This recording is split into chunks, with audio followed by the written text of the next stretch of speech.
Hello everyone, welcome back to the channel JEE maths और मैं हूं सौंदर गोयल। आज हम डिस्कस करने वाले हैं some typical problems of inverse trigonometric functions for IIT JEE. ठीक है ना भाई। तो आईआईटी जेईई के पॉइंट ऑफ व्यू से मैंने कुछ क्वेश्चन सेलेक्ट किए हैं इनवर्स ट्रिग्नोमेट्रिक फंक्शंस के और उनको हम यहाँ पे डिस्कस करेंगे। करीबन 8 से 10 क्वेश्चन हम आज डिस्कस करने वाले हैं और इस सीरीज में एक ही पार्ट है इसका, क्योंकि ये छोटा मतलब टॉपिक है इनवर्स ट्रिग्नोमेट्रिक फंक्शंस, तो बहुत ज्यादा क्वेश्चंस नहीं है। ठीक है, तो मैंने कुछ सिलेक्टेड क्वेश्चंस यहाँ पे लिए हैं, एक एक करके हम उनको डिस्कस करेंगे ताकि आपका एक क्विक रिवीजन इस चैप्टर का हो जाए। ठीक है, तो बिना टाइम वेस्ट किए चलिए शुरू करते हैं। तो यहाँ पे पहला क्वेश्चन है कि x और y दो इंटीजर्स हैं, ठीक है ना, सेटिस्फाई कर रहे हैं इस इक्वेशन को tan inverse 1/x plus tan inverse 1/y is equal to tan inverse 1/7, then number of ordered pairs x, y कितने होंगे। ठीक है ना भाई। तो यहाँ पे देखो एक्स वाई में आपको रिलेशन चाहिए, ऑब्वियस सी बात है एक्स वाई निकालने के लिए। तो मैं tan इनवर्स आया हुआ है पूरे क्वेश्चन में, तो मैं tan इनवर्स को खत्म करने के लिए ट्राई करूंगा। तो सबसे पहले मैं इनको लेके चल पड़ता हूँ, मैं लेफ्ट में tan inverse a plus tan inverse b का फॉर्मूला अप्लाई करता हूँ। तो देखो क्या होता है, मेन ब्रांच का फॉर्मूला होता है ये tan inverse 1/x plus 1/y upon 1 minus 1/x into 1/y। ठीक है ना। और ये एक्स वाई इंटीजर है लेकिन जीरो तो होगा नहीं, जीरो होगा तो सेंस नहीं बनाएगा। तो ये बताइए इज इक्वल टू कितना दिया हुआ है यहाँ पे tan इनवर्स 1/7। और क्वेश्चन है मैंने यही फॉर्मूला क्यों लगाया, मेन ब्रांच का प्लस माइनस, मतलब एक बार प्लस पाई होता है, एक बार माइनस पाई होता है और एक बार ये आता है। तो ये फॉर्मूला क्यों अप्लाई किया हमने, तो उसका रीजन देखो क्या है। एक्स वाई अगर इंटीजर है, ठीक है ना, अगर दोनों पॉजिटिव हैं तो क्या आएगा, x into y greater than equal to 1। अगर दोनों पॉजिटिव हैं तो, दोनों नेगेटिव हैं तो भी x y is greater than equal to 1 आएगा, मानते हो। अब क्यों भी ग्रेटर देन इक्वल टू 1, क्योंकि एक या एक से बड़ा होगा, दोनों पॉजिटिव है तो जीरो तो मैं लेके नहीं चल रहा हूं। एक्स वाई जीरो नहीं है भाई, ये यहीं से दिख रहा है x y not equal to 0। तो अगर दोनों पॉजिटिव है तो ग्रेटर देन इक्वल टू 1 आएगा। 1 कब आएगा, जब एक्स भी 1 हो और वाई भी 1 हो। तो दोनों अगर 1 होंगे तो यहाँ पे इस इक्वेशन को सेटिस्फाई कर नहीं रहे हैं, दिख रहा है हमें tan inverse 1 plus tan inverse 1 तो पाई/2 हो जाएगा, तो ये सेटिस्फाई कर नहीं रहे हैं। ठीक है, तो इसका मतलब ये मान के चलता हूँ कि एक्स वाई 1 से बड़ा है। एक्स वाई अगर 1 से बड़ा है तो 1/x वाई 1 से छोटा है, तो ये ओवरऑल कैसा हो गया, पॉजिटिव मेन ब्रांच। ठीक है, एक्स वाई अगर दोनों नेगेटिव हैं तो भी एक्स वाई की प्रोडक्ट 1 से बड़ी आएगी। ठीक है ना, एक x पॉजिटिव और y नेगेटिव है तो x इंटू वाई आएगा नेगेटिव, मतलब एक पॉजिटिव एक नेगेटिव, तो ये नेगेटिव आएगा तो नेगेटिव इंटू नेगेटिव पॉजिटिव हो जाएगा। तो ओवरऑल ये हमेशा जो डिनोमिनेटर है वो हमेशा पॉजिटिव आ रहा है, इसलिए मेरे को कोई ब्रांच सोचनी ही नहीं पड़ी, मेन ब्रांच लगेगी यहाँ पे। ठीक है भाई, tan इनवर्स को खत्म कर देते हैं अगले स्टेप में। ठीक है, tan इनवर्स से tan इनवर्स कैंसिल और x y एलसीएम लेने के बाद यहाँ मिलेगा x प्लस y, यहाँ आएगा x y minus 1 is equal to 1/7। तो क्रॉस मल्टीप्लाई करने पे आएगा 7x plus 7y is equal to xy minus 1। ठीक है ना, अब इसको सिंप्लीफाई करना है, तो ये इसलिए कर पा रहे हैं क्योंकि xy इंटीजर दिए हुए हैं। ठीक है, तो कैसे करेंगे मैं यहाँ पे, तो 7x माइनस xy इसके साथ लगा दिया मैंने, 7y is equal to minus 1। अब मैं यहाँ पे एडजस्टमेंट करना चाहूंगा, कैसे भी, यहाँ से देखो क्या कॉमन आ रहा है, तो यहाँ से x कॉमन आ रहा है, बचा 7 माइनस y। तो यहाँ पे मेरे को ऐसा कुछ कांस्टेंट जोड़ना है कि ये फैक्टर बचे 7 माइनस वाई। तो 7 माइनस वाई तब बचेगा तो मैं यहाँ से माइनस 7 कॉमन लूंगा, तो मान लो मैंने माइनस 7 कॉमन लिया तो ये क्या बन गया, माइनस वाई। अब मैं यहाँ पे 7 चाहता हूँ तो 7 माइनस वाई बन गया। अब यहाँ पे एक्चुअली मैंने 49 सब्ट्रैक्ट कर दिया, तो 49 उधर सब्ट्रैक्ट कर दो, कितना हो जाएगा, माइनस का 50 हो जाएगा। ये चीज समझ में आई कैसे किया है, क्योंकि 7 वाई था तो मैंने माइनस 7 कॉमन ले लिया था कि वाई के साथ माइनस बना जाए। कांस्टेंट हमारे हाथ में है तो हम कुछ भी रख सकते हैं वहां पे, तो 49 चाहिए, 49 वाई एडजस्ट कर दिया। तो ये हो गया x माइनस 7 और एक आएगा 7 माइनस वाई, मैंने माइनस 1 से मल्टीप्लाई कर दिया तो हो गया y minus 7 is equal to 50। Okay, now x minus 7 into y minus 7 कितना आ रहा है, 50 आ रहा है। तो x माइनस 7 और y माइनस 7 भी इंटीजर्स होंगे, तो हमें क्या करना है, x minus 7 into y minus 7 50 आ रहा है, तो इसको क्या लिखना है, as a product of two integers. Positive नहीं, कैसे भी हो सकते हैं, टू इंटीजर्स। तो देखो क्या क्या पॉसिबिलिटीज हो सकती हैं। एक पॉसिबिलिटी के कॉरस्पॉन्डेंस में एक सॉल्यूशन मिलेगा आपको, तो देखो क्या हो सकता है, इसको मैं 1 ले लूं, इसको 50 ले लूं। ठीक है, इसको प्लस 1, इसको प्लस 50, इसको माइनस 1 और इसको माइनस 50 ले लूं। ठीक है, तो कितने सॉल्यूशन मिल गए, यहाँ से 2 मिल गए इसके लिए। कैसे, यहाँ पे ये लूंगा तो x कितना आएगा, x 8 आएगा, y 57 आएगा। ठीक है, यहाँ से x कितना आएगा, 6 आएगा, y -43 आएगा, तो दोनों पॉसिबल इंटीजर्स हैं दोनों। उसके बाद यहाँ पे मैं 2 ले सकता हूँ, यहाँ पे 25, यहाँ पे -2 और -25, तो यहाँ से आपको 2 सॉल्यूशन और मिलेंगे। ठीक है, आगे चलते हैं। अगला क्या हो सकता है, 5 और 10, इसके कोरस्पोंडेंस में 2 मिलेंगे माइनस वाले। उसके बाद आगे क्या ले सकता हूँ, इसको मैं 10 ले लूँ, इसको 5 ले लूँ, फिर इसको 25 ले लूँ, इसको 2 ले लूँ, और लास्ट में इसको 50 ले लूँ और इसको 1 ले लूँ। तो 2 यहाँ से, 2 यहाँ से, 2 यहाँ से, तो हर पॉसिबिलिटी के लिए आपको 2 सॉल्यूशन मिल रहे हैं। ठीक है, तो टोटल काउंट किया जाए तो 6 और प्लस में 6 यहाँ से मिलेंगे। तो इस इक्वेशन के हमें कितने सॉल्यूशन मिलते हैं नजर आ रहे हैं, 12 सॉल्यूशन मिलते हैं नजर आ रहे हैं, क्योंकि इंटीजर्स दिया हुआ है तो there will be total 12 solutions. ठीक है ना। अब ये क्वेश्चन ऐसे भी पूछा जा सकता है कि यहाँ पे नेचुरल नंबर्स कर दे कि ये नेचुरल नंबर्स है। ठीक है, तो उस टाइम पे आप इसको सोल्व करके देखना। तो ये जो लास्ट के 3 जो केसेस हैं, इनके कोरस्पोंडेंस में आपको दिक्कतें आए, मतलब 3 नहीं, सबके कोरस्पोंडेंस में ये वाले केसेस पॉसिबल नहीं हो पाएंगे जो नेगेटिव वाले। तो जब आप नेचुरल नंबर दोगे तो आप ट्राई करके देखना इस इक्वेशन के आपको कितने सॉल्यूशन नजर आएंगे, 6 सॉल्यूशन आपको नजर आएंगे, 6 सॉल्यूशन एलिमिनेट हो जाएंगे। ठीक है भाई, आगे चलते हैं। क्वेश्चन नंबर 2 देखो, इनफाइनाइट सम दिया गया है। ठीक है, तो इनफाइनाइट सम का क्वेश्चन कोट इनवर्स में है, हमें tan इनवर्स में आती हैं चीजें, तो हम ट्राई करेंगे कोट इनवर्स से tan इनवर्स में जाया जाए। तो tan इनवर्स में जब इनफाइनाइट सम मिलता है तो हम टेलीस्कोपिक सीरीज बनाते हैं जिसमें अल्टरनेट साइन की टर्म्स आती हैं और एक दूसरे को कैंसिल करती हैं। तो सबसे पहले तो मैं इसको tan में ले जाना चाहता हूँ। ठीक है, अब tan में ले जाने के भाई 2 तरीके हैं आपके पास। क्या क्या हो सकता है tan में ले जाने के लिए, आप या तो आप सिंपली क्या कर दो, इसको π/2 का शिफ्ट लगा सकते हो। ठीक है, एक तो π/2 का शिफ्ट लग के हो सकता है, दूसरा क्या हो सकता है कि आप रिवर्स कर लो। ठीक है, अब बड़े ध्यान से करना है ये काम आपको। अगर देखो 2 ऑप्शंस हैं, कोट इनवर्स x को मैं लिख सकता हूँ π/2 माइनस tan इनवर्स x, और कोट इनवर्स x को मैं लिख सकता हूँ tan इनवर्स 1/x, सीधा प्रोवाइड x इज पॉजिटिव। अगर x नेगेटिव है तो फिर आपको सोचना पड़ेगा थोड़ा, tan इनवर्स x और प्लस में कितना करना पड़ेगा, पाई करना पड़ेगा। ठीक है ना। तो यहाँ पे देखो, अगर मैं tan इनवर्स, आप जब tan इनवर्स में बनाते हो, tan इनवर्स में एक्सपेक्ट करते हो कि नीचे 1 प्लस समथिंग मिले ताकि फॉर्मूला बने, और यहाँ पे 1 प्लस ऑलरेडी दिया हुआ है। तो यहाँ पे मैं रेसिप्रोकल शिफ्ट नहीं लगाऊंगा, क्योंकि रेसिप्रोकल शिफ्ट लगाऊंगा तो क्वेश्चन बदल जाएगा, जो चाहिए नहीं वो आ जाएगा, ये ऊपर भाग जाएगा नीचे आ जाएगा, ऐसा नहीं चाहिए हमें। हम चाहते हैं इसी के साथ tan इनवर्स लेके आ जाए, क्योंकि 1 प्लस समथिंग आया हुआ है यहाँ पे। ठीक है ना, तो इसलिए मैं किसको प्रेफरेंस दूंगा, मैं यहाँ पे अप्लाई करने वाला हूँ रेसिप्रोकल शिफ्ट। ठीक है, तो रेसिप्रोकल शिफ्ट अगर लगेगा तो ये कितना आएगा भाई, n is from 1 to infinity, और ये हो जाएगा, नहीं रेसिप्रोकल शिफ्ट नहीं, π/2 शिफ्ट। ठीक है, तो it will be π/2 minus tan inverse, और ये हो गया 2n plus 2 divided by 1 plus n square plus 2n and then n square plus 2n plus 1। ठीक है, ये आ गया, क्लियर है यार। अब देखो क्या करेंगे, तो अब सोचने की चीज ये है कि ये देखो क्या होगा, हम जनरली ये सोचते हैं कि 1 प्लस यहाँ पे जो आया है उनका डिफरेंस यहाँ बने। ठीक है ना, अब यहाँ पे ये दिख रहा है n square plus 2n और n square plus 2n plus 1, इनका डिफरेंस 1 आ रहा है, लेकिन ऊपर है 2n plus 2, तो जो डिफरेंस यहाँ से बन रहा है वो यहाँ पे है नहीं, तो आपको थोड़ा मैनिपुलेट करना पड़ेगा यहाँ पे। तो देखो क्या है, इसको मैं लिख सकता हूँ n इंटू n प्लस 2, जबकि इसको मैं लिख सकता हूँ n प्लस 1 का होल स्क्वायर।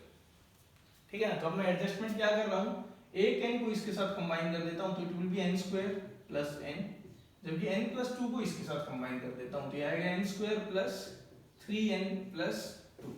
तो इसका बेनिफिट क्या है कि इन दोनों का डिफरेंस आप देख सकते हो क्लियरली कितना है, 2n प्लस 2 है। ठीक है, तो ये हो जाएगा अगले स्टेप में, summation n is from 1 to infinity π/2 minus tan inverse, ऊपर वाले को मैं लिख रहा हूँ n square plus 3n plus 2 minus n square plus n divided by, यहाँ पे आएगा 1 plus n square plus n और into n square plus 3n plus 2।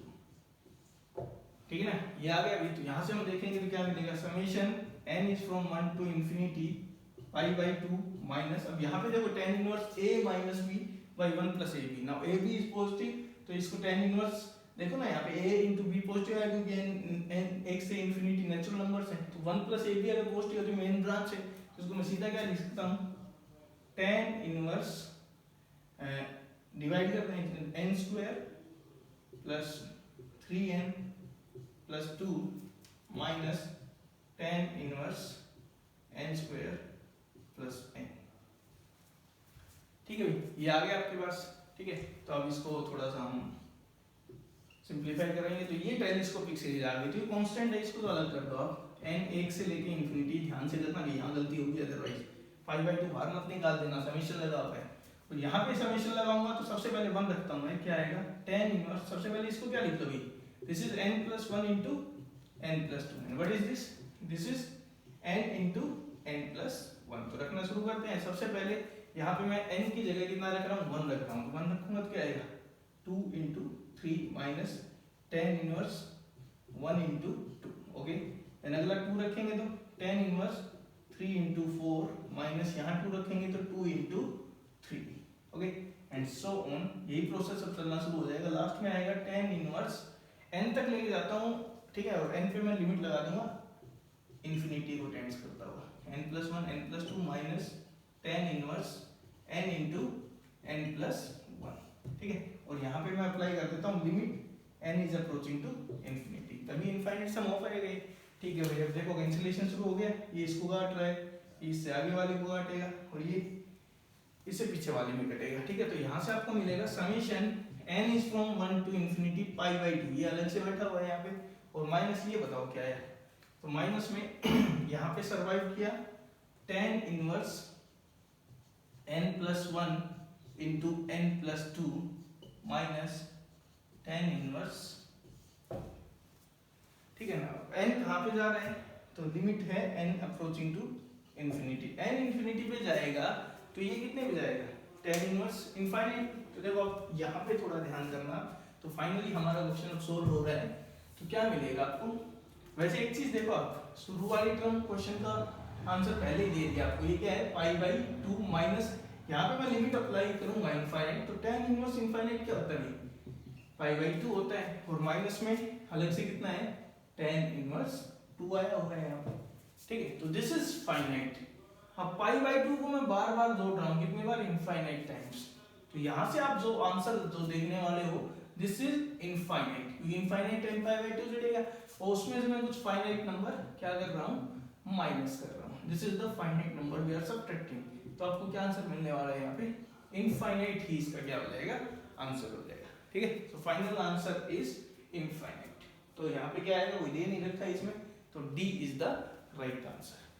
ठीक है, तो ये मच बेटर क्वेश्चन होता अगर कोट इनवर्स के साथ ये टर्म्स पलट के दी गई होती, या यहाँ पे ऑलरेडी क्या दिया हुआ था, tan इनवर्स x, क्योंकि π/2 आने से क्या हो रहा है, π/2 बार बार आ रहा है, तो अकेला ही हमको इनफाइनाइट कर रहा है, जबकि इसमें से कुछ चीजें सब्ट्रैक्ट हो रही हैं, वो कैसी हैं, फाइनाइट चीजें सब्ट्रैक्ट हो रही है। तो इनफाइनाइट में से फाइनाइट सब्ट्रैक्ट करूंगा मैं, तो फिर फाइनली आंसर क्या रहेगा, इनफाइनाइट। तो इस क्वेश्चन का आंसर क्या हो जाएगा, अगर ये दिया हुआ है तो D is the right answer. ठीक है ना, तो it would have been a much better question अगर इसकी जगह मैंने क्या दिया होता, शुरू में आपको यहाँ पे tan इनवर्स दिया होता, या फिर ये अगर कोट इनवर्स दे रहा हूँ तो यहाँ पे इसका रेसिप्रोकल आपको प्रोवाइड करवाया गया होता। ठीक है ना, तब ये ज्यादा बेटर क्वेश्चन बनता। ठीक है, अदरवाइज अब इसका आंसर क्या आएगा, इनफाइनाइट। उस टाइम पे इसको थोड़ा सोल्व करना पड़ता है आपको। ठीक है ना, आगे चलते हैं। क्वेश्चन नंबर 3 देखोगे अभी, तो इसमें कह रहे हैं नंबर ऑफ सॉल्यूशंस बताने, आपको एक इक्वेशन दी हुई है, उसकी नंबर ऑफ सॉल्यूशंस कितने आएंगे। तो इक्वेशन क्या है, तो इसमें तो इनवर्स ट्रिग्नोमेट्रिक फंक्शंस आए हुए हैं, जबकि दूसरी तरफ आप देखोगे तो एक पॉलिनोमियल फंक्शन है। तो ऐसी इक्वेशन तो सोल्व करना दिख नहीं रहा फिजिबल, क्योंकि इनवर्स हटाओगे तो ट्रिग्नोमेट्री लग जाएगी। तो ऐसे में ग्राफिकल अप्रोच लगती है। ठीक है ना, तो हम क्या करेंगे, 2 sin inverse 2x/1 + x² = πx³। इसके सॉल्यूशन चाहिए ना आपको, तो हम इसका ग्राफ बनाएंगे एक तरफ, ठीक है ना, ग्राफ बनाएंगे, और उसी ग्राफ के साथ इसका ग्राफ बनाएंगे, फिर दोनों के हम क्या निकालते हैं, पॉइंट ऑफ इंटरसेक्शंस। अब इसका ग्राफ तो बहुत आसान है, πx³ का ग्राफ अगर हम देखें तो बहुत इजी है। तो हम पहले राइट का, लेफ्ट साइड का ग्राफ बनाने की ट्राई करते हैं। अब 2 sin इनवर्स 2x/1 + x², अगर ये आपको याद हो तो डायरेक्ट फॉर्मूला है, 3 ब्रांचेज होती हैं। ठीक है, क्या केस है, अगर x बिलोंग करता है -1 से 1 के बीच में, तो this is 2 tan inverse x, तो ये हो जाएगा 4 tan इनवर्स x इस केस में। ठीक है, दूसरा अगर मैं x 1 से बढ़ा लूं तो x 1 से बढ़ा लिया जाए तो ये आता है 2 इंटू यहाँ पे आएगा pi minus 2 tan inverse x, तो it will B 2 pi minus 4 tan inverse x। ठीक है ना, जबकि यहाँ पे अगर देखा जाए अगर x में क्या कर दूं माइनस 1 से छोटा तो ये आता 2 into minus pi minus 2 tan inverse x, तो it means minus 2 pi minus 4 tan inverse x। ये इसकी ब्रांचेज हैं अलग अलग, तो हम तीन ब्रांचेज में लेके चलते हैं, माइनस 1 से 1, 1 से इंफिनिटी, माइनस 1 से इधर लेफ्ट में। तो माइनस 1 से 1 में क्या है 4 tan inverse x, tan inverse x minus 1 से 1 में इंक्रीजिंग होता है तो 4 tan इनवर्स x भी इंक्रीजिंग होगा। tan इनवर्स ऑफ माइनस 1 होता है माइनस पाई बाई 4, तो it will B minus pi, तो यहाँ पे इसकी वैल्यू आ गई ये माइनस पाई, ये मैं मान लेता हूँ कितना है माइनस पाई। जबकि 1 पे आप देख सकते हो इसकी वैल्यू कितनी आएगी प्लस पाई आएगी, तो ग्राफ 0 पे 0 होता है, ये हो जाएगा।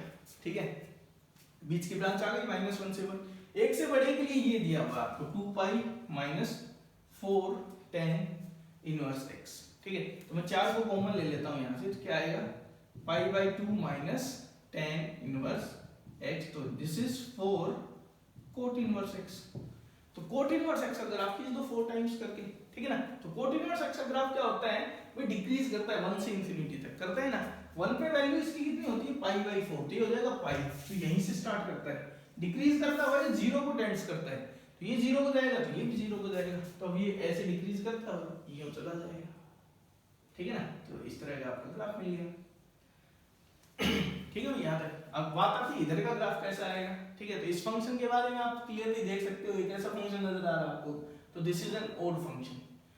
भाई इसमें आप सीधा भी देख सकते हो या फिर इसको देख सकते हो, इसका ग्राफ बनाने की सोचोगे आप minus 2 pi minus 4 tan inverse x, तो यहाँ पे आप क्या करोगे, तो यहाँ पे हम एडजस्टमेंट देखें तो 4 tan इनवर्स x नेगेटिव करना है माइनस 2 पाई में, तो इसका ग्राफ आप सोचोगे तो क्या मिलने वाला है। ओड फंक्शंस की हेल्प से तो आप सीधा ऐसे बना सकते थे, क्योंकि ये ब्रांच यहाँ पे मतलब ऑपोजिट कोऑर्डिनेट्स में क्या होंगे सिमेट्रिक होते हैं, तो ग्राफ यहाँ पे ऐसे मिल जाएगा। तो ये किसका ग्राफ हो गया लेफ्ट साइड का, x अगर माइनस 1 से छोटा है तो इस ब्रांच के लिए ग्राफ खींच सकते हो। इससे करना चाहो तो आप वैसे देख सकते हो tan इनवर्स x यहाँ पे क्या करता है वही डाउन जाता है।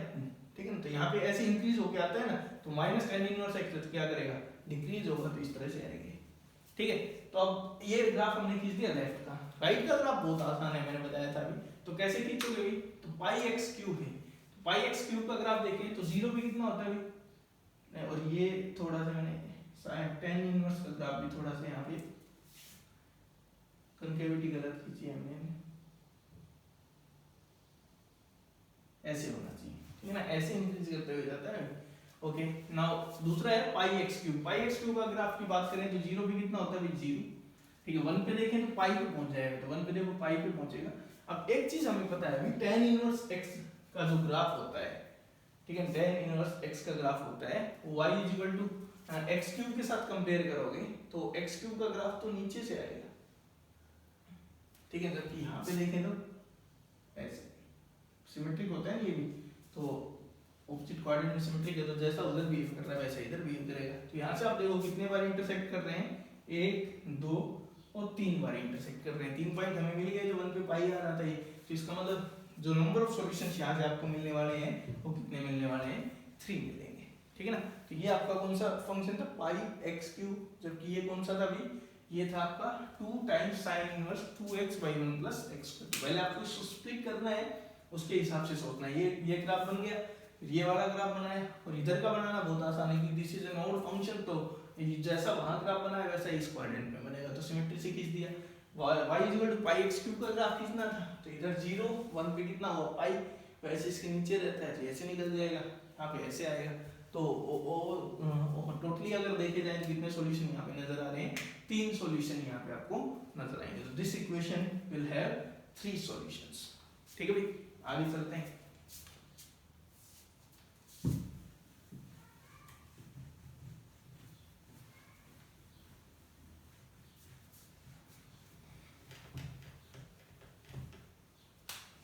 अगले कुछ क्वेश्चंस मैं लिखता हूँ।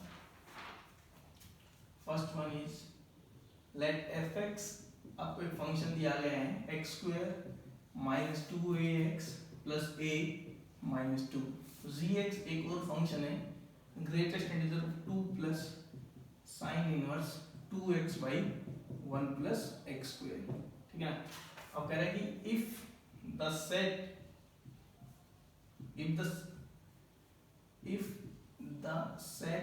of all values of a, if the set of all values of a for which f composed with g, f of gx is less than 0 for all x belonging to real number, is that set actually is this interval k1 comma k2, then the question is find the value of 10k1 minus 3k2 is, ये क्या होगा, ठीक है। Second question जो पूछा गया है वो है कि द नंबर ऑफ सॉल्यूशंस बताने हैं आपको, find the number of solutions of the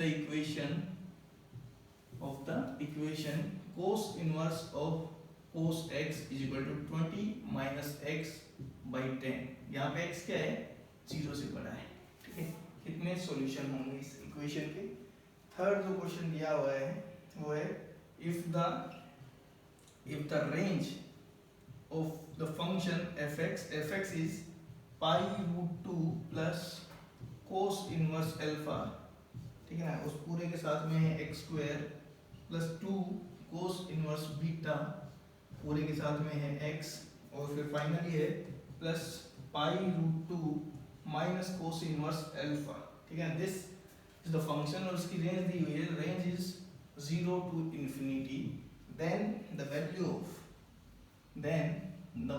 of modulus of alpha minus beta plus 2 alpha beta plus 1 is, ये वैल्यू क्या है, ठीक है। एक ये क्वेश्चन है और एक और क्वेश्चन हम साथ में यहाँ पे लिख रहे हैं, और वो है ये फंक्शन दिया गया आपको fx is equal to sin inverse of x plus mod of sin inverse of x plus sin inverse of mod x, okay।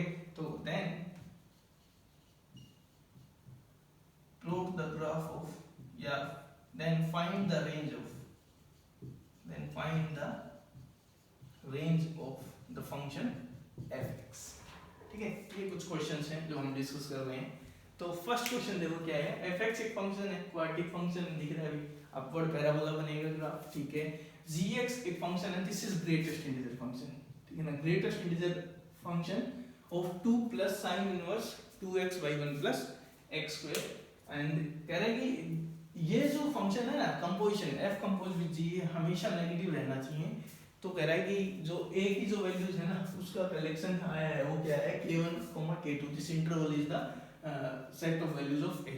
तो कह रहा है कि इनको लेके ये क्वेश्चन सॉल्व करो।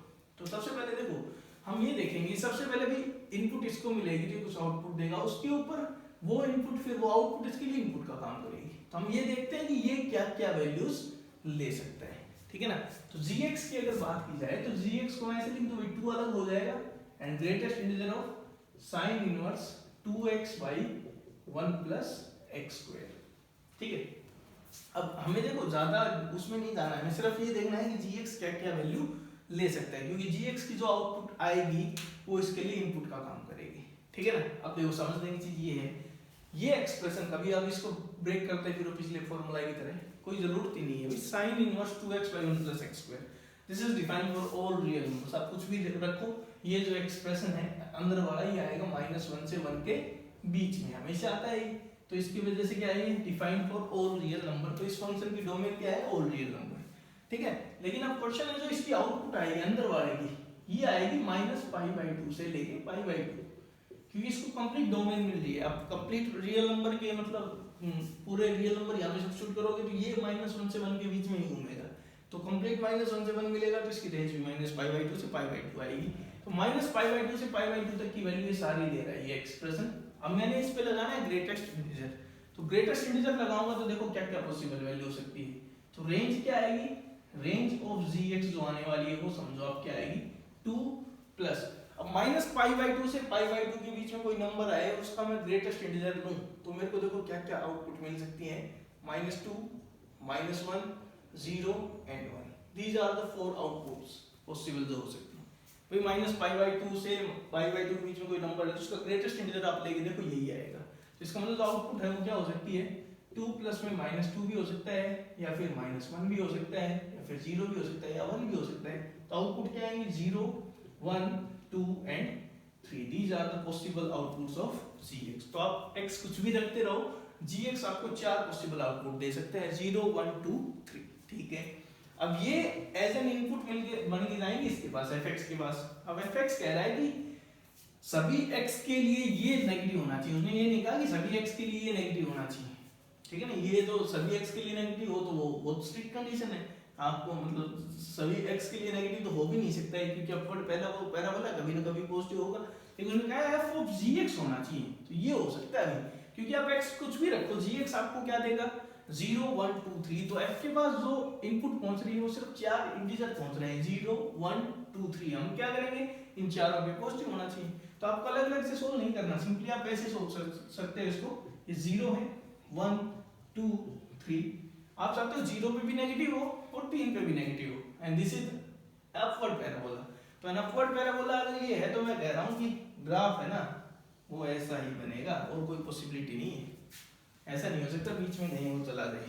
तो इसका मतलब मैं सिंपली ये कहूंगा कि जो f है ना वो 0 पे भी नेगेटिव होना चाहिए एंड 3 पे भी नेगेटिव होना चाहिए। अगर मैं ये कह रहा हूं, और सिंस ये अपवर्ड पैराबोला है तो आगे की सोचने की जरूरत नहीं, क्योंकि 1, 2 पे भी अपने आप नेगेटिव होगा। ठीक है ना, तो फंक्शन की वैल्यू 0 पे देखो भी क्या आ रही है। तो फंक्शन की वैल्यू 0 पे अगर मैं यूज करूं तो 0 पे वैल्यू 0, 0 यहां से आएगा, a-2 इज लेस देन 0। तो क्या आया, a इज लेस देन 2। ठीक है, दूसरा 3 पे वैल्यू देखेंगे तो 9।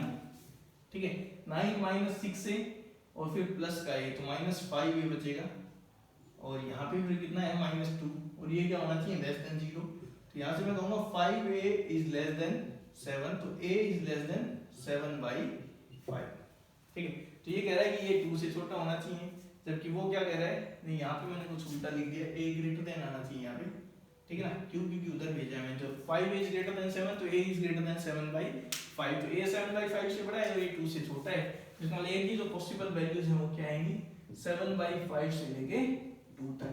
तो क्वेश्चन पूछा है tan k1, तो ये देखो क्या हो जाएगा, तो ये k1 है ना, तो tan k1 कितना हो गया, 14 माइनस 2 into 3 करेंगे 6, तो कितना आ जाएगा, 8 इज द राइट आंसर। ठीक है, तो ये जो एक्सप्रेशन आपसे पूछा गया था tan k1 - 3k2 क्या होगा, दिस इज इक्वल टू 8।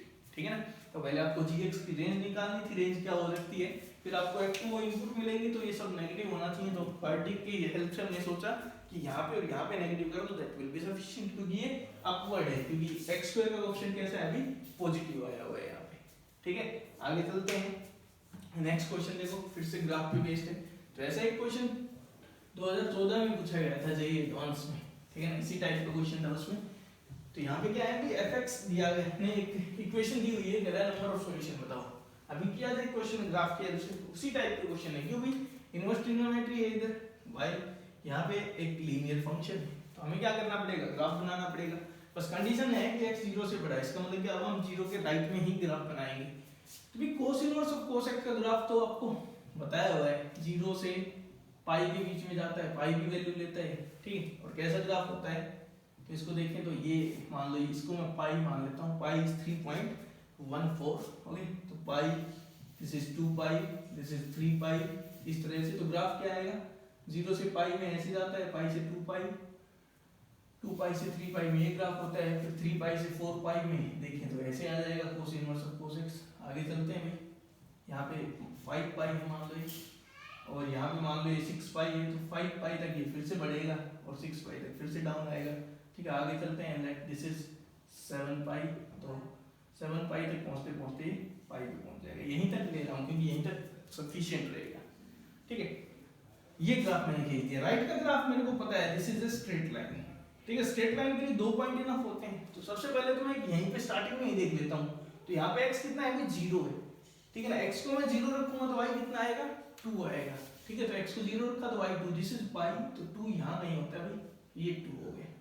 ठीक है भाई। फिर हम ये देखना चाहते हैं कि ग्राफ अभी डाउन जाएगा ना, ठीक है, इसकी स्लोप ऐसे वैसे आएगा, तो हम ये देखना चाहते हैं कि कब ये एक्स एक्सिस को क्रॉस करेगा, क्योंकि जैसे ही वो एक्स एक्सिस को क्रॉस करेगा उसके आगे तो इंटरसेक्शन होने से रहे, तो आगे कोई भी सॉल्यूशन नहीं मिलेंगे, ठीक है ना। तो एक्स एक्सिस को क्रॉस करने के लिए मैं इसको 0 कर दूंगा, तो आप देख सकते हो x 20 आ रहा है, तो 20 कितना होता है भाई, 6 और 7 के बीच में होगा, ठीक है। तो ये यहाँ पे मैं मान लेता हूँ आपका क्या है 20, दिस इज 20, यहाँ पे कितना होने वाला है 0 होने वाला है, ठीक है। तो इसका ग्राफ आप खींचोगे तो कुछ ऐसे एक स्ट्रेट लाइन आपको मिलने वाली है, यूं स्ट्रेट लाइन जाएगी जैसे यूं ऐसे, और ये यहाँ पे कितना हो जाएगा 0, और ये ऐसे क्रॉस कर जाएगी। तो अगर मैं खींचूं लाइन तो ऐसे कुछ लाइन मान लो आपको मिल रही है, ठीक है। तो अब आगे तो सॉल्यूशन मिलेगी नहीं, तो यहाँ पे देख लो कितने इंटरसेक्शन हुए हैं, तो 1 2 3 4 5 6 और 7 इंटरसेक्शन यहाँ पे हो रहे हैं। तो अगर 7 इंटरसेक्शन हो रहे हैं तो आप क्या कहोगे, दिस इक्वेशन हैज 7 सॉल्यूशंस।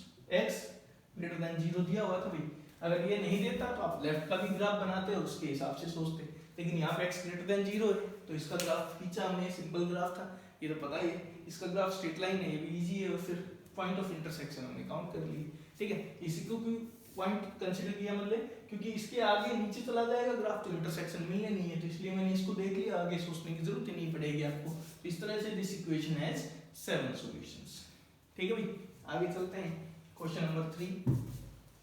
एक फंक्शन दिया गया है और उसकी रेंज आपको बता रखी है, ठीक है। तो रेंज क्या है, 0 से इनफाइनाइट, फंक्शन क्वाड्रेटिक फंक्शन है, देखो this is a constant x² plus x plus another constant, अब उसकी रेंज 0 से इंफिनिटी है।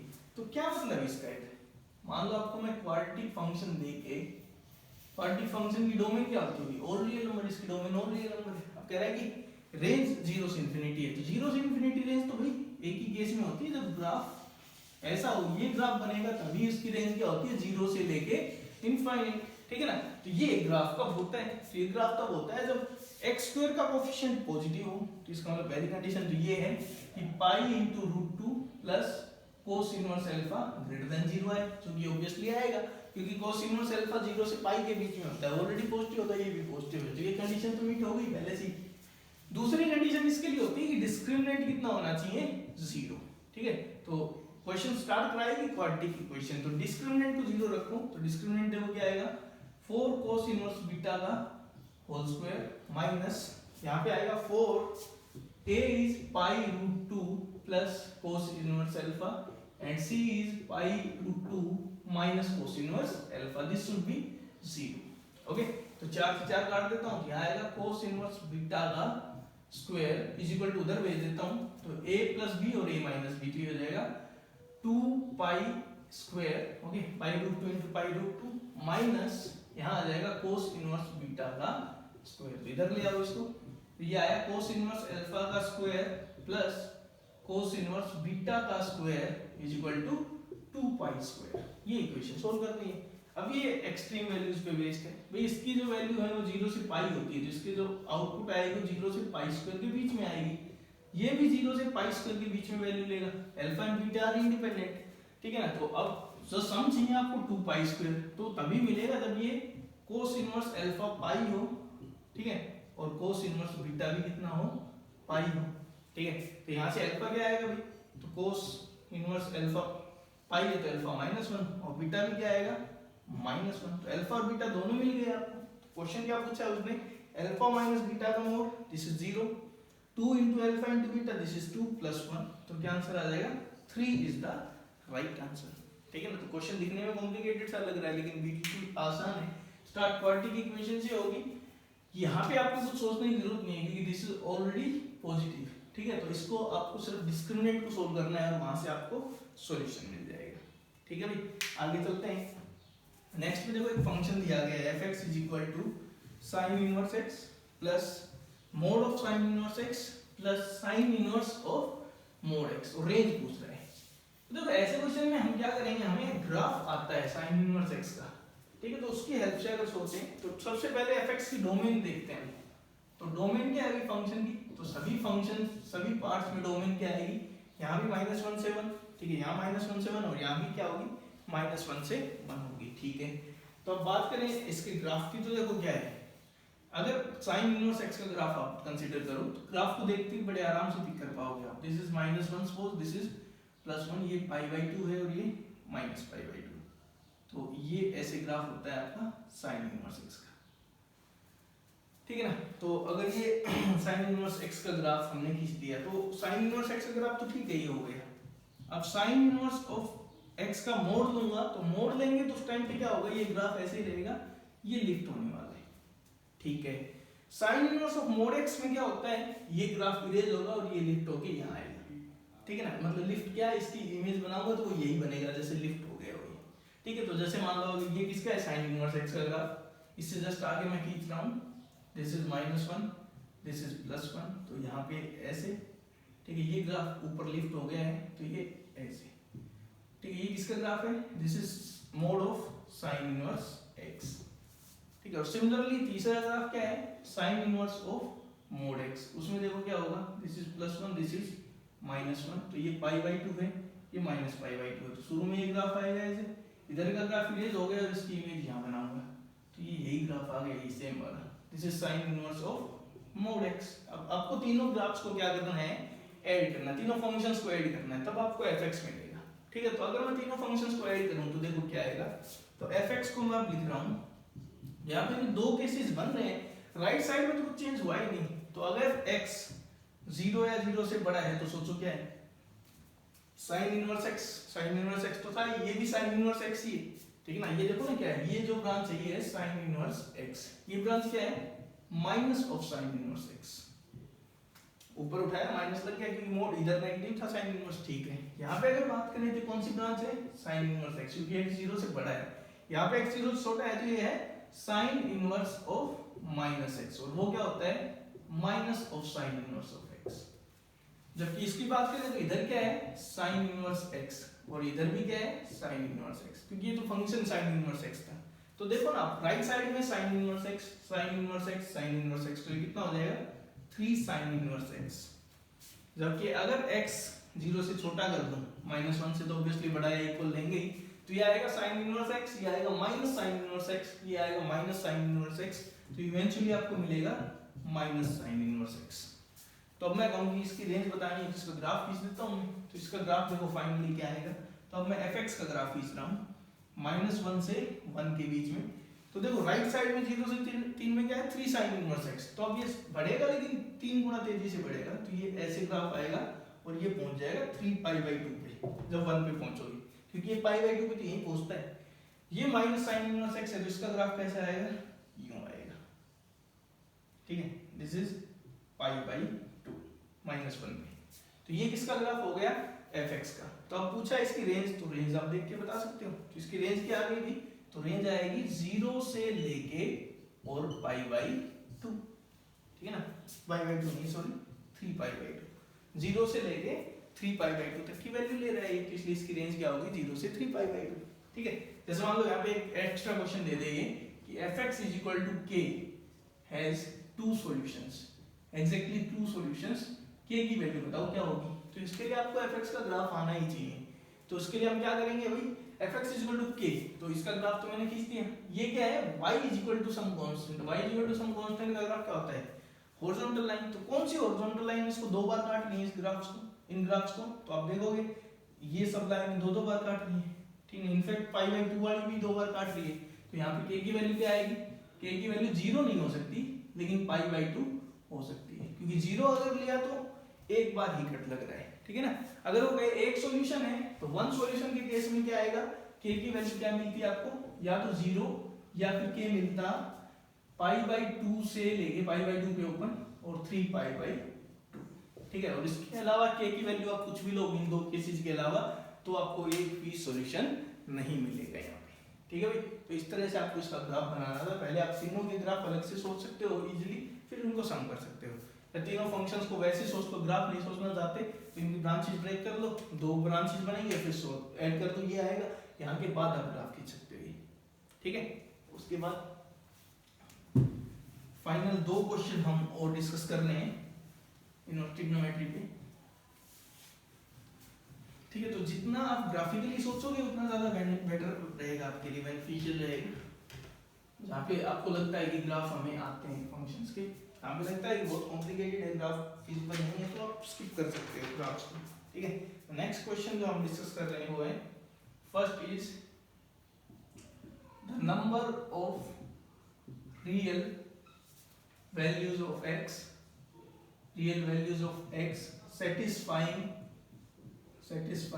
the equation, and the equation is tan inverse x by 1 minus x square plus tan inverse 1 by x cube is equal to 3 by 4. 3 pi by 4 is, options are 0, 1, 2, infinite. Okay, and the second question जो हम discuss कर रहे हैं वो है, एक determinant दिया हुआ है, let this determinant tan inverse x, tan inverse 2x and tan inverse 3x, then tan inverse 3x, tan inverse x, tan inverse 2x, और फाइनली दिया हुआ है tan inverse 2x, tan inverse 3x and tan inverse x. This determinant is equal to 0, then the number of values of x, then the number of solutions बताने हैं आपके, options are 1, 0, 2, 4, ठीक है ना। तो ये कुछ क्वेश्चंस हैं, दो क्वेश्चन और हैं, ये और सोल्व कर रहे हैं। तो सबसे पहले में देखते हैं नंबर ऑफ रियल वैल्यूज बनानी है x की जो इस इक्वेशन को सेटिस्फाई करे। tan inverse x by 1 minus x square plus tan inverse 1 by x cube is equal to 3 pi by 4। सबसे पहले हम एक चीज देखें कि क्या होगा क्या नहीं। तब 3 pi by 4 है, इसकी वैल्यू माइनस पाई बाई 2 से पाई बाई 2, इसकी वैल्यू भी माइनस पाई बाई 2 से पाई बाई 2 आएगी, और इन दोनों का सम 3 पाई बाई 4 है। तो मैं एक चीज कंक्लूड कर सकता हूं कि इनमें से कोई भी नेगेटिव नहीं हो सकता। क्यों भी? क्योंकि अगर कोई नेगेटिव हो गया मान लो, तो ये ज्यादा से ज्यादा पाई बाई 2 चला जाएगा, मानते हो ना। तो ये जैसे मान लो एक पॉजिटिव एक नेगेटिव है, तो ये अगर नेगेटिव है तो इसकी वैल्यू नेगेटिव, ठीक है भाई। ये ज्यादा से ज्यादा पाई बाई 2 के लेफ्ट में रहेगा, पाई बाई 2 पे भी ओपन रहता है। पाई बाई 2 में से कुछ घटा हुआ तो 3 पाई बाई 4 तो नहीं मिलने वाला, ठीक है। इसका मतलब क्या होगा कि एक भी चीज इनमें से मैं नेगेटिव नहीं ले सकता, ठीक है। तो इसका मतलब क्या होगा कि x by 1 minus x square positive होगा और 1 बाई एक्स क्यूब भी पॉजिटिव होगा, समझे भाई। देख लो ना आप, अगर एक भी नेगेटिव हुआ तो उस नेगेटिव वाले का इनवर्स आएगा नेगेटिव माइनस पाई बाई 2 से 0 में, उसमें कुछ भी जोड़ो 3 पाई बाई 4 नहीं मिल सकता, ठीक है। दोनों को ही पॉजिटिव होना पड़ेगा। इसका मतलब क्या होगा, ये दोनों पॉजिटिव होंगे, ठीक है। ये सीधा सीधा कह रहा है कि vx को पॉजिटिव ले लो, ठीक है। और यहाँ से अगर आप देखोगे तो इसके वेव कर्व मेथड लगा के हम देख रहे हैं -1 0 +1, यहाँ माइनस मिलेगा, यहाँ प्लस, यहाँ माइनस, यहाँ प्लस। तो इसके पॉजिटिव के लिए ये हो सकता है या फिर ये हो सकता है। ये हम क्यों नहीं लेंगे, क्योंकि यहाँ पे x नेगेटिव हो जाएगा। तो फाइनली दोनों से मैं कह सकता हूँ कि भाई x अगर सॉल्यूशन मिलेगा तो यहाँ मिलेगा 0 से 1 के बीच में। ये पहला कंक्लूजन आ गया कि भैया अगर नेगेटिव हो गया कोई भी तो पॉसिबल नहीं है ऐसा सोल्व हो पाना। तो मैंने क्या किया, ये पॉजिटिव होगा, ये पॉजिटिव और ये उस टाइम पे ये पॉजिटिव हो तो ये केस हटाना पड़ेगा, ये केस हटेगा, क्या आएगा x बिलोंग्स टू 0 to 1। इतना पता चलेगा कि जो भी सॉल्यूशन है वो 0 से 1 के बीच में मिलेगा, ठीक है भाई। अब चलते हैं आगे, तो 0 से 1 के बीच में मिलेगा तो हम सोल्व करते हैं। तो इसको देखो मैं क्या कर रहा हूँ, इसको मैं दो पोर्शंस में ब्रेक कर देता हूँ सोल्व करने के लिए, पाई बाई 2 प्लस पाई बाई 4, ठीक है। अब मैं क्या कर रहा हूँ, पाई बाई 2 के साथ उधर इसको भेज देता हूँ और इसको इधर ले आता हूँ, ठीक है। तो ये आएगा tan inverse 1 by X cube minus में pi by 4 is equal to pi by 2 minus tan inverse, ये कितना हो जाएगा भाई, x upon 1 minus x square. अब इसको सोल्व करना भी आपको, क्योंकि इसमें कुछ शॉर्टकट तो दिख नहीं रहा। इसको मैं लिख लेता हूँ tan इनवर्स 1, तो tan inverse 1 by X cube minus में 1, tan इनवर्स 1 हो जाएगा नहीं, और नीचे 1 प्लस दोनों की प्रोडक्ट 1 बाई एक्स क्यूब। और क्लियरली दिस इज पॉजिटिव, क्योंकि मैंने माना हुआ है तो ये पॉजिटिव है तो कोई दिक्कत नहीं है, तो इसका मतलब मेन ब्रांच लगेगी, ठीक है। ये बन जाएगा कोट इनवर्स, इसको मैं क्या लिख सकता हूँ, cot inverse x by 1 minus x square, pi by 2 का शिफ्ट लगाए ना। अब कोट इनवर्स देखो ये चीज पॉजिटिव है, हमने मान रखी है, तो अगर क्योंकि अदरवाइज सॉल्यूशन मिलेगा नहीं, तो अगर ये पॉजिटिव है तो मैं रेसिप्रोकल शिफ्ट लगा सकता हूँ सीधा, tan inverse 1 minus x square by x. अगर आपने पॉजिटिव नहीं माना होता ना तो यहाँ पे आपको सोचना पड़ता कि भाई पाई माइनस मतलब प्लस पाई लिखूं या खाली tan इनवर्स में बदल दूं। लेकिन सिंस हमें पता है ये पॉजिटिव है इसलिए हमने सीधा लिख दिया। tan इनवर्स से tan इनवर्स कैंसिल कर सकता हूँ, तो यहाँ आएगा 1 minus x cube upon x cube plus 1 और ये हो जाएगा 1 minus x square by x. ठीक है, इसको फैक्टराइज कर रहा हूँ और 1 माइनस एक्स कर जाएगा, तो ये आएगा x square plus x plus 1 upon x cube plus 1 is equal to यहाँ मिलेगा x plus 1 upon x। 1 minus x cut गया और क्रॉस मल्टीप्लिकेशन करेंगे तो आएगा x cube plus x square plus x is equal to x की 4 plus x cube plus x plus 1। तो x cube से x क्यूब कट गया, x से x कट गया, तो फाइनली आपको मिला x की 4 minus x square plus 1 is equal to 0। ठीक है, अब इसका कोई भी रियल रूट नहीं होता, this equation has no real root, आप देख सकते हो। ठीक है, इसका कोई भी रियल रूट नहीं इस इक्वेशन का। तो आप क्या कहोगे भाई 0 से 1 में सॉल्यूशन चाहिए था लेकिन आगे बढ़ा के पता चला कि कोई रूट ही नहीं मिल जाएगा, तो क्या कहोगे this equation has no solution. ठीक है ना, तो इसमें सबसे क्रूशियल पार्ट ये है कि आप इसको सही से ब्रेक कर लो, क्योंकि फिर आपको आगे दिमाग नहीं लगाना पड़ेगा कि कौन सी ब्रांच लगाएं या फिर tan इनवर्स कोट से रेसिप्रोकल लगाना है तो पाई का मतलब ऐड करें या ना करें, कुछ भी सोचना नहीं पड़ेगा अगर आपने शुरू में ये इंश्योर कर लिया तो फाइनली आपको कितने सॉल्यूशन मिलेंगे, 0 सॉल्यूशन। ठीक है भाई, लास्ट क्वेश्चन हम डिस्कस कर रहे हैं आज का। एक डिटरमिनेंट 0 दिया हुआ है और ये काफी स्पेसिफिक डिटरमिनेंट है। ठीक है, तो मैंने बताया हुआ इसको तो याद ही रखना आपको, a b c b c a c a b ऐसा हो। इसमें थोड़ा सा चेंज किया गया है, जैसे ये दिस इज मान लो ये a है, ठीक है, ये b है, ये c है सपोज करो, तो फिर b यहाँ है, फिर b c a और ये है c a b। तो ये डिटरमिनेंट बताया था भाई a b c b c a c a b। इसमें आपको टाइम नहीं लगाना है, ये आपको याद ही होना चाहिए, a plus B plus C और फिर यहाँ माइनस होता था a square plus B square plus C square minus A B minus B C minus C. ठीक है ना, यहाँ पे बस इनको इंटरचेंज कर दिया तो माइनस भी खत्म हो जाएगा। तो इसका मतलब मेरे को सोल्व करने पे ये मिलने वाला है tan इनवर्स x माइनस हटा दूंगा मैं, तो tan inverse x plus tan inverse y plus tan inverse z और इनटू में ये a square b square c square. तो इसको मैं क्या लिख सकता हूँ, तो इसको मैं वही लिख रहा हूँ जो सिंपलीफाई करने के बाद हम इसको लिखते थे जनरली, ये a माइनस बी का स्क्वायर b माइनस सी का स्क्वायर और c माइनस a का स्क्वायर। ठीक है ना, कैसे फिर 2 से मल्टीप्लाई 2 से डिवाइड, तो यहाँ आएगा 2a square 2b square 2c square minus 2ab minus 2bc minus 2ca। ठीक है, तो यहाँ पे 2a स्क्वायर है तो एक a स्क्वायर उठाओ एक b स्क्वायर उठाओ उसके साथ ये लगा दो, फिर एक b स्क्वायर उठाओ एक c स्क्वायर उठाओ उसके साथ ये लगा दो, अभी एक c स्क्वायर बचा हुआ है एक a स्क्वायर बचा हुआ उसके साथ ये लगा दो, ये आएगा सब। तो इसको मैं क्या लिख सकता हूँ सिंपली 1/2 2 बार भेज दिया और यहाँ आएगा tan इनवर्स x माइनस में tan इनवर्स y का square plus tan inverse y minus tan inverse z का square plus tan inverse z minus tan inverse x का स्क्वायर इज इक्वल टू 0। ठीक है ना, या फिर आप यहीं पे लिख सकते थे इसको कि a plus B plus c into 1/2 into a minus B का स्क्वायर प्लस b माइनस सी का square plus c minus a का स्क्वायर इज इक्वल टू 0।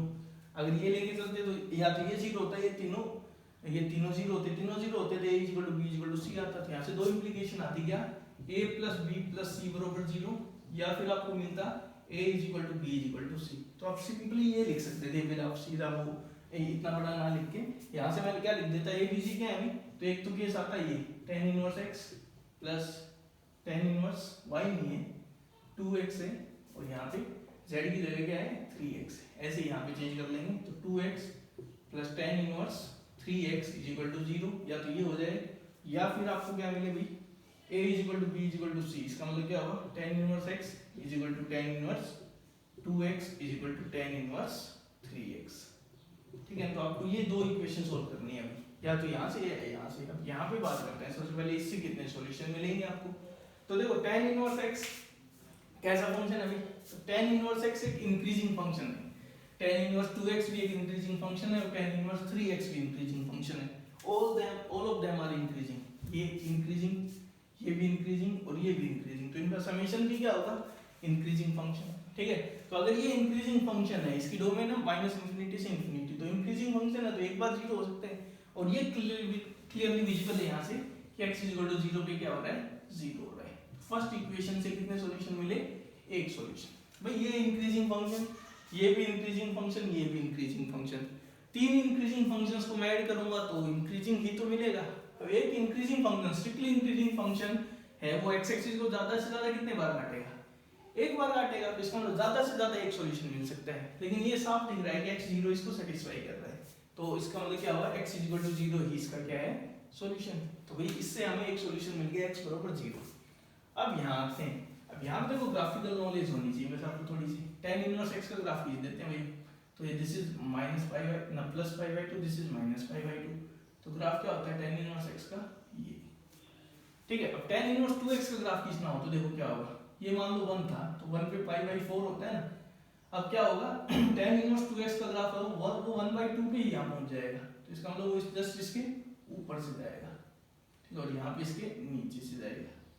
और tan इनवर्स 3x 1/3 पे ही कर लेगा ये काम, ठीक है, तो वो और भी ऊपर से जाएगा ऐसे, ठीक है, और वहाँ यहाँ पे और भी नीचे से जाएगा, ठीक है। तो आप देखोगे कि तीनों के तीनों एक साथ इक्वल हो, कहाँ हो सकते हैं, सिर्फ एक ही पॉइंट पे हो सकते हैं, और वो कौन सा पॉइंट है, x बराबर जीरो। तो यहाँ से भी एक ही सॉल्यूशन आपको नजर आ रहा है, कौन सा है अभी, x बराबर जीरो। तो इसका मतलब क्या होगा कि दोनों इक्वेशन से सेम ही तो सॉल्यूशन आ रहा है। तो फाइनली आप क्या कहोगे, नंबर ऑफ सॉल्यूशंस कितने मिलने वाले हैं, यहाँ से एक ही सॉल्यूशन आपको मिलेगा, और that is x is equal to zero, ठीक है ना। तो देखो आसान क्वेश्चन था, यहाँ से स्टार्ट करना, a b c b c a c a b ऐसे नहीं है, थोड़ा उल्टा है, तो बोलेगा क्या, a plus B plus C, A square plus B square plus C square minus A B minus B C minus C A. उस पार्ट को मैंने क्या लिख दिया, a माइनस बी का स्क्वायर प्लस बी माइनस सी का square plus C minus A का square. तो वहां से दो इंप्लीकेशन आई, या तो मिलेगा a plus B plus c बराबर जीरो, या a is equal to b is equal to c. Matrices and determinant में ये एक ऐसा रिजल्ट है जो आपको याद ही होना चाहिए। तो a plus B plus c zero से क्या आया, tan inverse x plus tan inverse 2x plus tan inverse 3x is equal to zero, और a is equal to b is equal to c से यहाँ आया। यहाँ से देखो इंक्रीजिंग फंक्शन का कंसेप्ट लगा के पता चला कि एक ही सॉल्यूशन मिल रहा है, x is equal to zero, observation से दिख रहा है वो। और ये कंक्लूजन कहाँ से आया कि इसके अलावा और कोई नहीं होगा, इंक्रीजिंग फंक्शन है उसकी हेल्प से। दूसरे में देखा कि तीनों इंक्रीजिंग फंक्शन है, तीनों इंक्रीजिंग फंक्शन, और इस तरह से हमें कि tan इनवर्स x से जस्ट ऊपर tan इनवर्स 2x होता है, और उससे जस्ट ऊपर क्या होता है, tan इनवर्स 3x होता है, ठीक है ना। तो यहाँ से हम क्या कहेंगे कि भाई ये इंटरसेक्ट एक पॉइंट पे ही कर रहे हैं, कौन से पे, x इक्वल टू जीरो पे। तो ओवरऑल क्या कहोगे, this equation has only one solution and that solution is zero, ठीक है भाई। तो ये थे आपके इनवर्स ट्रिग्नोमेट्रिक के कुछ फंक्शंस के कुछ अच्छे क्वेश्चंस, ठीक है। तो होपफुली आपको चीजें समझ में आई होंगी, और एक बार आपके कंसेप्ट्स भी रिवीजन में आ गए होंगे कि कैसे क्या इनको यूज किया जाता है। ग्राफिकल क्वेश्चंस का थोड़ा ध्यान रखना, आपको ग्राफ आपको काफी हैंडी आएंगे आईटीएफ में, आपको सारे ग्राफ्स अच्छे से याद होना चाहिए, ठीक है, क्योंकि ग्राफ्स का बहुत ज्यादा यूज होता है क्वेश्चंस को सॉल्व करते टाइम, ठीक है। एनालिटिक अप्रोच लगती है, लेकिन ग्राफिकल अप्रोच का अपना ही इंपॉर्टेंस है, ठीक है भाई।